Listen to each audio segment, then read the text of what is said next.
Apreciados hermanos, explico la palabra del domingo cuarto del tiempo de Cuaresma.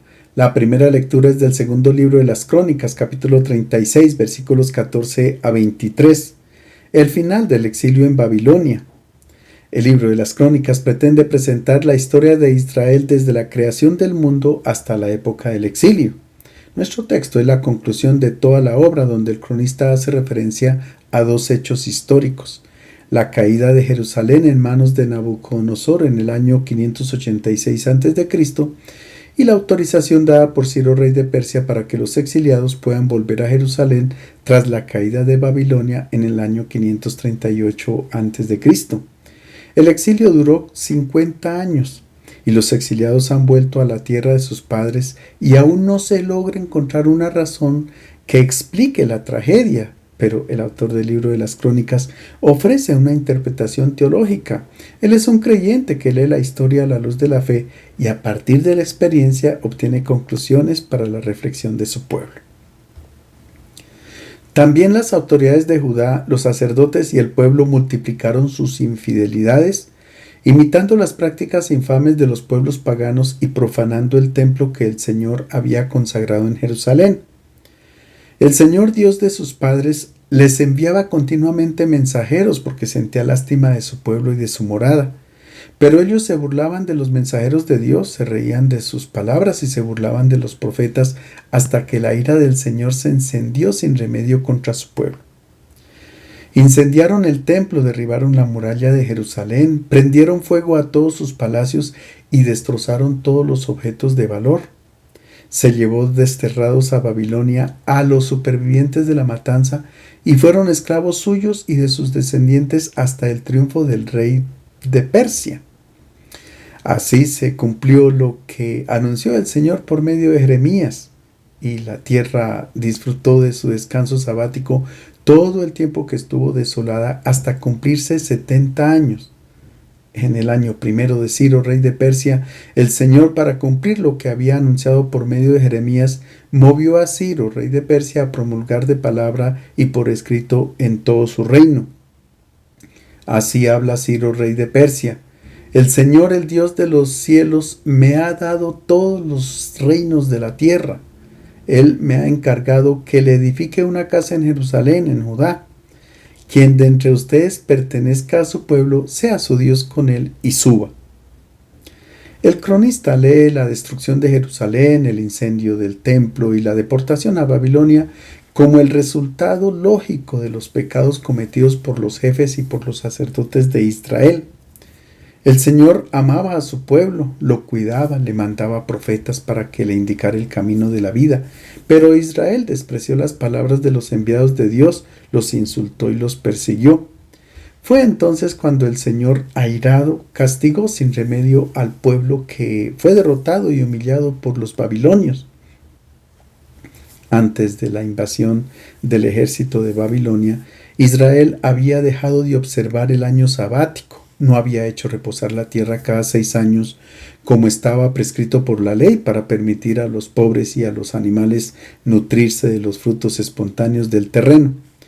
Por eso Dios había hecho pagar a su pueblo esta infidelidad enviándolo al exilio, que para el cronista duró 70 años, un número simbólico, un tiempo en que la tierra pudo reposar.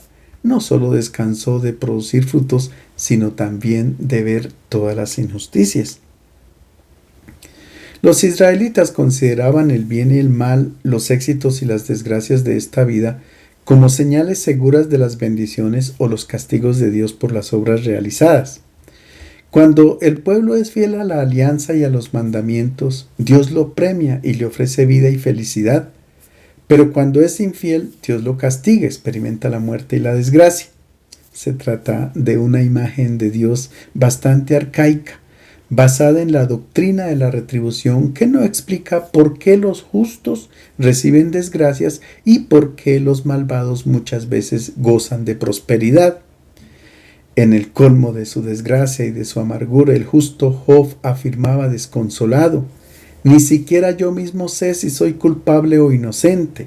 Lo único que sé es que detesto la vida porque me veo obligado a concluir que Dios trata igual a inocentes y culpables. En el libro del Eclesiastés, el predicador dice: en mi vida sin sentido he visto de todo. Gente honrada que fracasa por su honradez, gente malvada que prospera por su maldad. El mismo pueblo de Israel experimenta que muchas veces cuando era fiel al Señor, caía derrotado en manos de sus enemigos. Gracias a la revelación que nos ha traído Jesús, sabemos que lo que en el Primer Testamento se interpretaba como castigo de Dios era solo una consecuencia de los errores humanos. No es Dios, sino que es el pecado el que castiga a quien lo comete, y a veces sus consecuencias nefastas repercuten en los hijos, nietos y bisnietos, como dice el libro del Éxodo. Los sabios de Israel comprendían muy bien esta verdad. El libro de los Proverbios afirma: quien peca contra Dios se daña a sí mismo, cuantos odian a Dios aman la muerte. Y el libro de la sabiduría dice: no busquen la muerte con una vida extraviada, ni se atraigan la perdición con las obras de sus manos. Dios no hizo la muerte ni goza destruyendo a los vivientes. En realidad no ha sido el Señor quien ha enviado a Israel al exilio, ni menos aún el que ha incitado a Nabucodonosor para que desencadenara la guerra y cometiera violencias y crímenes contra el pueblo de Dios. Ha sido la insensatez de sus gobernantes la que provocó la ruina. Recordemos que cuando Jesús se acercó a Jerusalén lloró diciendo: si tú también hubieras sabido en este día lo que conduce a la paz. Pero ahora está oculto a tus ojos. Vendrán días en que tus enemigos te rodearán, te acosarán por todas partes y no dejarán piedra sobre piedra, porque no has conocido el tiempo de tu visita.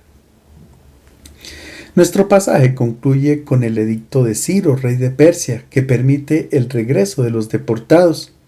El autor lee el hecho histórico desde la teología y afirma que fue el Dios de Israel. Lo presenta como el Dios del universo, quien eligió a Ciro para liberar a su pueblo. Con este edicto no solo concluye el segundo libro de las Crónicas, sino también la Biblia hebrea.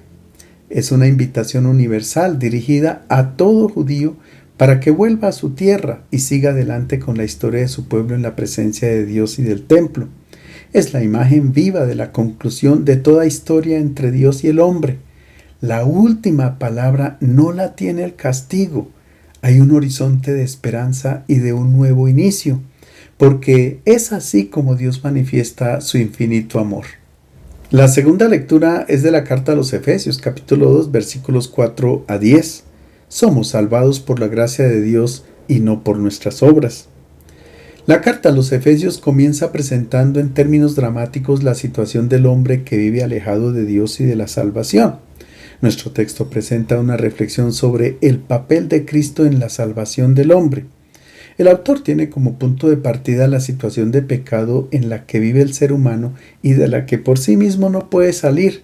Cuando la persona lleva una vida disoluta, es esclava de sus propios vicios y de este modo está poniendo fin a su existencia. Es como si estuviera ya muerta. El castigo se lo impone la persona misma. Y Pablo se incluye entre quienes viven en una vida desesperada. En el versículo que precede a nuestro texto, el apóstol dice: todos nosotros en otro tiempo vivíamos en las pasiones de nuestra carne, satisfaciendo los deseos de la carne y de la mente, y naturalmente estábamos destinados al castigo como los demás.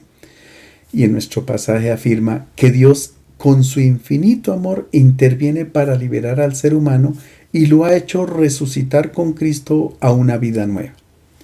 Hermanos, Dios rico en misericordia, por el gran amor que nos tuvo, estando nosotros muertos por nuestros pecados, nos hizo revivir con Cristo. Ustedes han sido salvados gratuitamente.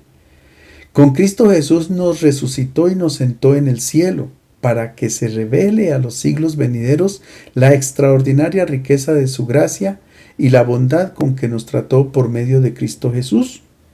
Porque ustedes han sido salvados por la fe, no por mérito propio, sino por la gracia de Dios, y no por las obras, para que nadie se gloríe. Somos obra suya, creados por medio de Cristo Jesús para realizar las buenas acciones que Dios nos había asignado como tarea. Ante la situación pecadora del ser humano, Dios responde con su gracia. Su amor gratuito e incondicional no se subordina ni siquiera a la conversión del pecador. Al hombre pecador que vive movido por el orgullo, su autosuficiencia, el egoísmo, la codicia, etc., Dios le ofrece una nueva vida resucitándolo y sentándolo con Cristo en el cielo. Este evento no se espera para el futuro, sino que tiene lugar ahora mismo. Cuando la persona se une a Cristo, entra en la resurrección y la gloria. Ciertamente continúa viviendo aquí en este mundo, sujeto a la finitud y a las limitaciones, pero es ya aquí y ahora un ciudadano del cielo. En este sentido, la salvación no es una conquista humana, ni el resultado de las buenas obras o de los méritos, sino pura gracia de Dios. Es por esto por lo que el ser humano no se puede vanagloriar, porque la salvación no es una conquista humana. Una persona no se puede gloriar del bien que experimenta dentro de sí, ni tampoco despreciar a quien por desgracia aún no ha abierto su corazón a la gracia de Dios. Las buenas acciones no son una condición para recibir la salvación, sino que son el resultado o la consecuencia de haber acogido la gracia de Dios, su bondad y su amor gratuito, y cuyos frutos se hacen evidentes en la comunidad cristiana. El Evangelio es de San Juan, capítulo 3, versículos 14 a 21, el diálogo de Jesús con Nicodemo. Únicamente el Evangelio de Juan habla de Nicodemo, un personaje muy importante. Es un rabino que pertenece a la secta de los fariseos, observantes escrupulosos de la ley. Es un jefe religioso y un maestro de Israel, que tal vez formaba parte del Sanedrín, que era como la corte suprema de la ley judía. Nicodemo aprovecha la oscuridad y el silencio de la noche para salir al encuentro con Jesús. El diálogo entre Jesús y Nicodemo lo podemos dividir en 3 momentos. En el primero, Nicodemo reconoce la autoridad de Jesús por las obras que él realiza, pero no alcanza a identificarlo como el enviado del Padre. En el segundo momento, Jesús anuncia a Nicodemo que para entender su mensaje es necesario nacer de nuevo, es decir, hay que volver a nacer del agua y del Espíritu. Y en el tercer momento, Jesús describe a Nicodemo el proyecto de salvación de Dios. Dios ha querido hacerse presente en el mundo por medio de su Hijo, quien será exaltado en una cruz para que el ser humano tenga vida. Nuestro pasaje pertenece a esta tercera parte. La razón por la cual Nicodemo se acerca a Jesús es porque quedó muy impresionado por el episodio de la expulsión de los mercaderes del templo, que interpreta como un gesto o un signo profético. Ahora él quiere conocer mejor cuál era el mensaje que Jesús quería transmitir con este gesto. Recordemos que ante este episodio los fariseos reaccionaron con rabia, y sobre todo los jefes de los sacerdotes, en particular Anás y Caifás, quienes eran los promotores del comercio en el templo. Pero entre los fariseos también había quienes eran sinceros y puros en sus creencias, entre ellos Nicodemo, y se preguntaban por el sentido del gesto que había realizado Jesús en el templo. Tal vez no lo veían únicamente como un ataque al comercio religioso, sino como el final de una relación equivocada con Dios. Nicodemo acude a Jesús en la noche, porque los rabinos oraban, estudiaban y meditaban la palabra de Dios durante la noche. Era un tiempo oportuno para interiorizar el mensaje que emerge de los textos sagrados. Dios mismo le dice a Josué, el sucesor de Moisés: medita día y noche el libro de esta ley, teniéndolo siempre en tus labios. El primer salmo dice: bienaventurado el hombre que se complace en la ley del Señor y en su ley medita de día y de noche. También los evangelios frecuentemente presentan a Jesús en oración durante la noche. La noche es el tiempo en el que emergen los interrogantes más profundos y también nuestras inquietudes. Todo aquello que durante el día callamos por nuestras preocupaciones reaparece en la noche. La concepción que los fariseos tenían del Mesías era demasiado terrena y tal vez Nicodemo, por ser jefe de los fariseos, fue enviado por ellos para comprender mejor quién era Jesús y por qué realizaba gestos tan subversivos. Pero en el fondo, creo que Nicodemo sentía la necesidad de conocer más de cerca a Jesús. Cuando nosotros no nos detenemos en conversaciones inútiles, sino que buscamos con sinceridad a Jesús y la luz de su verdad, entonces nos parecemos a Nicodemo.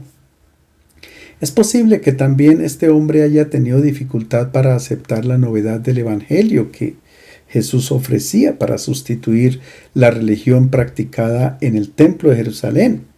No era fácil para él cambiar sus convicciones teológicas que conocía muy bien. Es lo mismo que sentimos nosotros cuando la palabra nos hace cambiar de mentalidad para coger nuevos parámetros y nuevas concepciones teológicas.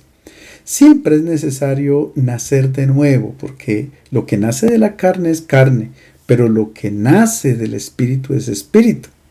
Veamos cómo inicia el diálogo que nos presenta el Evangelio de hoy. En aquel tiempo dijo Jesús a Nicodemo: como Moisés en el desierto levantó la serpiente, así ha de ser levantado el Hijo del Hombre, para que quien crea en él tenga vida eterna. Las palabras que Jesús dirige a Nicodemo parecen enigmáticas. El verbo griego hipsó, levantar, se utiliza 2 veces más en el Evangelio de Juan y en todos los casos en boca de Jesús. En el capítulo 8, para comprobar su identidad: cuando ustedes levanten al Hijo del Hombre, entonces sabrán que yo soy. En el capítulo 12, y yo, cuando sea levantado de la tierra, atraeré a todos hacia mí. En nuestro pasaje, Jesús está haciendo referencia a la profecía de Isaías que encontramos en el capítulo 52. Allí se habla de un siervo que sufre por la iniquidad del pueblo y dice el Señor que mi siervo prosperará, será enaltecido, levantado y en gran manera exaltado. Pero esta exaltación es muy distinta a como nosotros la imaginamos. No se trata de exaltar a una persona para ponerla en un pedestal de acuerdo con los valores de este mundo, no. El texto del profeta Isaías explica enseguida en el capítulo 53 la manera como el siervo fue exaltado. Fue despreciado y no le estimamos. Él cargó con nuestras enfermedades y dolores. Fue triturado por nuestras iniquidades. Como un cordero fue llevado al matadero. Como oveja ante sus trasquiladores, permaneció en silencio, él no abrió su boca. Para que Nicodemo comprenda mejor de qué se trata su exaltación, Jesús hace referencia a un episodio que sucedió durante el camino del Éxodo y cuyo relato lo encontramos en el libro de los Números. Nicodemo, por ser un maestro de Israel, conocía muy bien este acontecimiento. Durante el camino por el desierto, los israelitas que caminaban descalzos o con sandalias fueron atacados por serpientes venenosas. En realidad, ellas son muy peligrosas. Se camuflan entre la arena, solo sacan la cabeza y si alguien se les acerca mucho o las pisa, atacan violentamente. Para curar a quien había sido mordido por la serpiente del desierto, Moisés realizó un rito asociado con las prácticas mágicas e idolátricas de la cultura de aquel tiempo. Él construyó una serpiente de bronce y la enrolló sobre un palo. Quien después de ser mordido levantara los ojos y mirara al estandarte con la serpiente, salvaría la vida. Los griegos también tenían un símbolo similar, la vara de Asclepio o de Escolapio. Se trataba de una vara con una serpiente enrollada representando al dios Asclepio que tenía el poder de curar todas las enfermedades. Este símbolo es utilizado hoy por las diversas organizaciones de salud y por muchas facultades de medicina. Es difícil establecer lo que realmente sucedió durante el camino del desierto, pero el mensaje del episodio es claro y ya los rabinos lo habían intuido. Los israelitas no sanaban por mirar a la serpiente, sino porque elevaban el corazón a Dios. Era el Señor el que salvaba y no la figura de la serpiente de bronce. El libro de la sabiduría comenta así el hecho. El que se volvía hacia la serpiente de bronce sanaba, no en virtud de lo que veía, sino gracias a ti, Salvador de todos. Jesús se refiere a lo que ocurrió en el desierto y lo interpreta como un símbolo de lo que pronto va a suceder. Él irá a ser levantado en una cruz y allí irá a ser exaltado como el siervo sufriente de Isaías. A los ojos del mundo esto no es una exaltación, sino el signo de un terrible fracaso. Pero para Dios esta es la gloria de quien vivió una vida como hombre auténtico, una vida donada por amor. La expresión hijo del hombre hace referencia al hombre realizado, al hombre verdadero que Dios ha creado. Y Jesús dice que es en este proyecto de hombre exaltado que hay que creer. La imagen de las serpientes venenosas es significativa porque a lo largo de la vida encontramos muchas que nos muerden y nos envenenan. Si no nos matan, nos dejan medio muertos. Estas serpientes están representadas en todo aquello que nos deshumaniza. Pueden venir de afuera o de dentro del ser humano, como la codicia, el deseo de acumular, el poder, la corrupción, la envidia, los rencores, etc. Pero Jesús exaltado en la cruz absorbe este veneno, es decir, nuestro pecado, y nos sana, nos devuelve la vida. Como dice la primera carta de Pedro, porque también Cristo murió por los pecados una sola vez, el justo por los injustos, para llevarnos a Dios.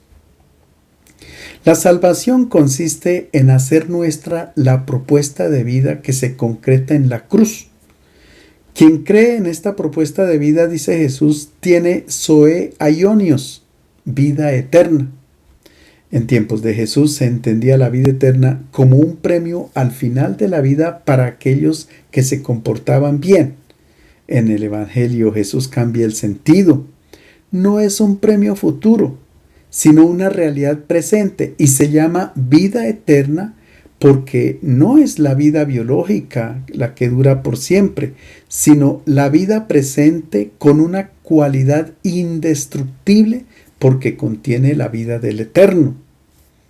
Es en este sentido que Jesús le habla a Marta de Betania. Quien cree en mí no muere, porque ya tiene la vida eterna. Jesús no resucita a los muertos dándoles la vida biológica, sino que comunica a los vivos la vida de Dios. Comprendida así, la vida eterna no es un premio futuro, sino una realidad presente, y se alimenta cuando se tiene la mirada fija sobre la cruz de Jesús, no sobre la exaltación que propone el mundo, porque esta manera de pensar envenena la vida. Solo la mirada dirigida hacia aquel que ha sido exaltado puede curar del veneno mortal que inoculan las serpientes en el corazón del ser humano. El Evangelio asegura que un día todos mirarán al que traspasaron. En nuestro pasaje, a este punto del diálogo desaparece Nicodemo. Llegó en medio de la noche y en medio de la oscuridad sale de cena. Sin embargo, él aparece en el Evangelio de Juan 2 veces más. La primera durante la fiesta de las tiendas, cuando participa en una discusión acalorada entre los sumos sacerdotes, los guardias, gente del pueblo y algunos miembros eminentes de los fariseos, que discutían cómo podrían deshacerse de Jesús. Nicodemo, después de escucharlos en silencio, habla en defensa de Jesús y dice: ¿acaso nuestra ley condena a alguien sin haberlo escuchado antes para saber lo que dijo? Los adversarios de Jesús tratan a Nicodemo de ignorante y le responden de modo sarcástico: estudia y verás que de Galilea no salen profetas. Finalmente, Nicodemo aparece con José de Arimatea en el Calvario para envolver en vendas el cuerpo de Jesús y llevarlo al sepulcro. Nicodemo es una persona de corazón puro que busca la verdad y la encuentra como una luz brillante en Jesús de Nazaret. Ahora el evangelista ofrece una reflexión sobre las palabras que Jesús dijo a Nicodemo. Tanto amó Dios al mundo que entregó a su Hijo único para que quien crea en Él no muera sino tenga vida eterna. Dios no envió a su Hijo al mundo para juzgar al mundo, sino para que el mundo se salve por medio de Él. El que cree en Él no es juzgado. El que no cree ya está juzgado por no creer en el Hijo único de Dios. Se trata de una reflexión teológica acerca de la misión del Hijo del Hombre que nos ofrece el evangelista. Dios no ha enviado a su Hijo para juzgar al mundo, sino para que el mundo se salve por medio de Él. Mientras que el mundo ve al crucificado como un fracasado, el evangelista lo contempla como la manifestación del amor de Dios.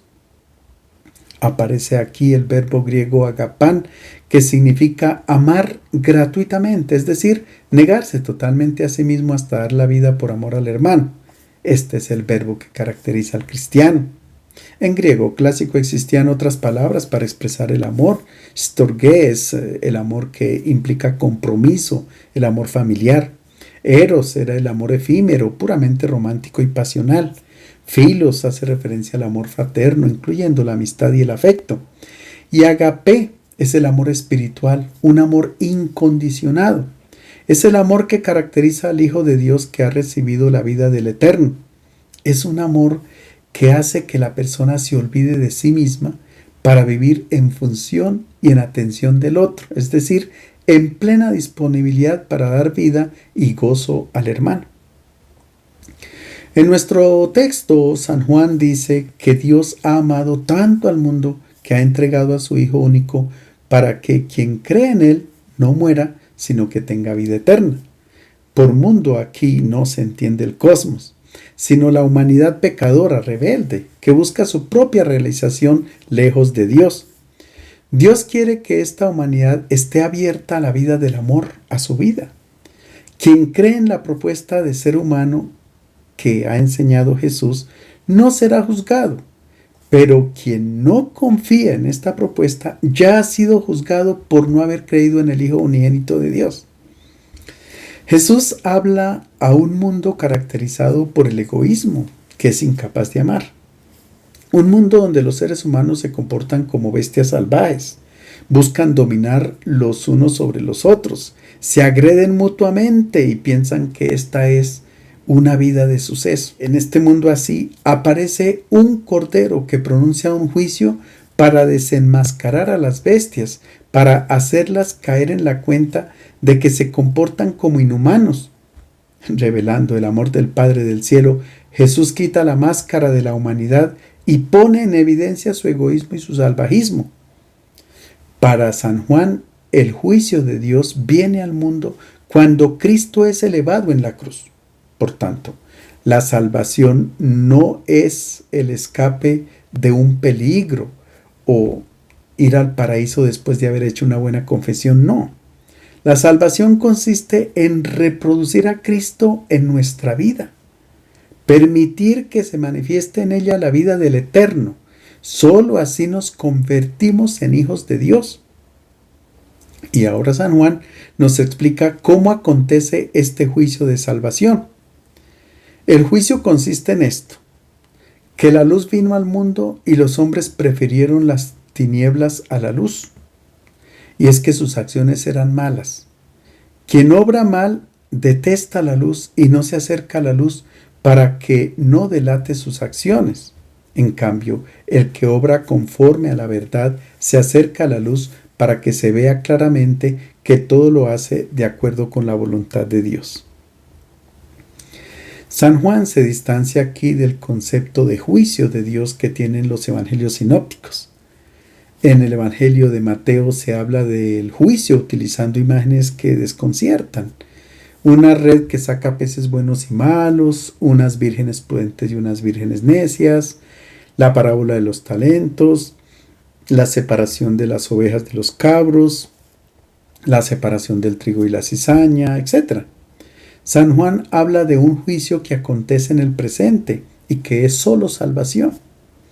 Pero esta manera de interpretar el juicio en San Juan no está en contradicción con los otros evangelios. Ciertamente utilizan imágenes distintas, pero ofrecen la misma verdad. También Mateo habla del presente y advierte que la vida será evaluada de acuerdo con el amor. Pareciera que sucediera después de la muerte, pero es para iluminar el tiempo presente. Tanto para Mateo como para Juan, el juicio de Dios no es una condena, sino una bendición. Es un juicio que nos salva hoy, aquí y ahora. En el momento de tomar nuestras propias decisiones, el Señor permite que escuchemos su juicio para indicarnos que está conforme a su sabiduría y que no es un veneno que procede de la serpiente que nos puede arrebatar la vida. La luz de la verdad procede del hombre exaltado, de Cristo. Ella nos hace ver cuáles decisiones son auténticas y cuáles no. Vivir significa amar Y no es fácil porque el instinto nos conduce a replegarnos sobre nosotros mismos. Jesús nos invita a levantar la mirada más arriba de este mundo para dejarnos involucrar en su amor, porque Dios quiere que todos los hombres se salven. Pablo, con una serie de preguntas, expresa lo absurdo que sería una condenación. Si Dios está de nuestra parte, ¿quién estará en contra? Si Dios absuelve, ¿quién condenará? Ninguna criatura nos podrá separar del amor manifestado en Cristo Jesús, Señor nuestro. Les deseo un feliz domingo.